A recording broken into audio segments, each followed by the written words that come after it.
Hi everyone.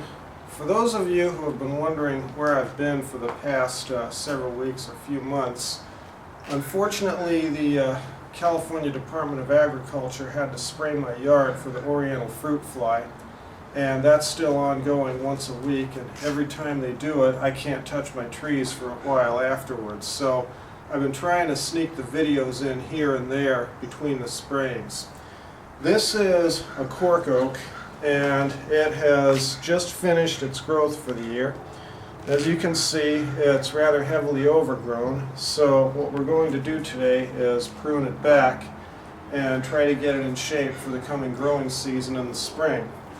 Now here in California, our winters tend to be rather short, and an evergreen oak like this is going to come out of dormancy early. Right now it's the end of November, and this will probably emerge from dormancy 2 to 3 months from now, around the end of January or early to mid-February. So let's get started with some pruning here. Now, I wired this tree out several weeks ago, and all of this growth is a flush and late fall growth that occurred after the wiring because we had some very warm and mild weather here. And that's one thing about these, they tend to respond to temperature and weather.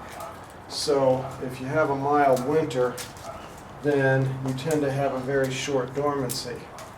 Now I'm not really trying to do anything fancy here. I just want to try to restore the tree to its basic contours so that when we start growth again in the spring, we'll make some progress towards building density. Now this front branch here is pretty nice. It's got a lot of good development here, but as we can see, not all the other branches have kept pace. So we'll just keep going through here and take off anything that's overly long. Now you'll notice this is literally a month's growth here, this entire spray. And what we're going to do is try to go back and leave maybe 2 or 3 or 4 leaves on it, and then it will branch out from the petioles of the old leaves. Now you don't want to cut all the way back flush, or you can end up damaging the node and you won't get any new growth from that location. So I always like to leave just a little bit of a stub there in case it dies back. And that technique has worked pretty well for me. So we'll come back around here to the back branches now and just continue pruning back. And we have our basic structure. So like I said, this is really just aimed at achieving better density.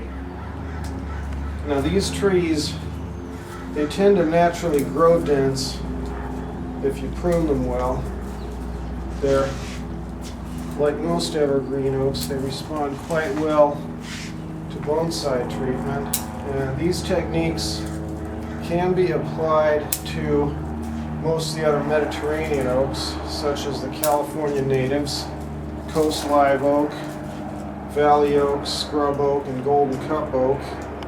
And I believe there are also some European evergreen oaks, such as the holly oak and the holm oak, that are similar in their response. Well, and certainly this is a European oak. Okay, we have just a little bit of foliage here left to trim back on the apex, and then I'm going to take a look at the height and the overall shape. Now, although I wired this tree and got it pretty close to where I wanted it, we have a local cat that likes to hang out nearby, and sometimes it disturbs the positioning of the branches when it cuddles up next to the tree or jumps around near the tree.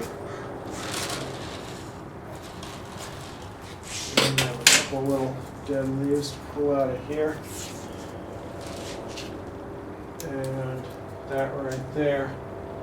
And this is pretty good. Okay, this is the tree as it's shaped for right now, and hopefully next spring we'll do a repotting and a soil change, add lots of nutrients, and get some good growth out of it. So let's do a slow 360 now so we can see what it looks like.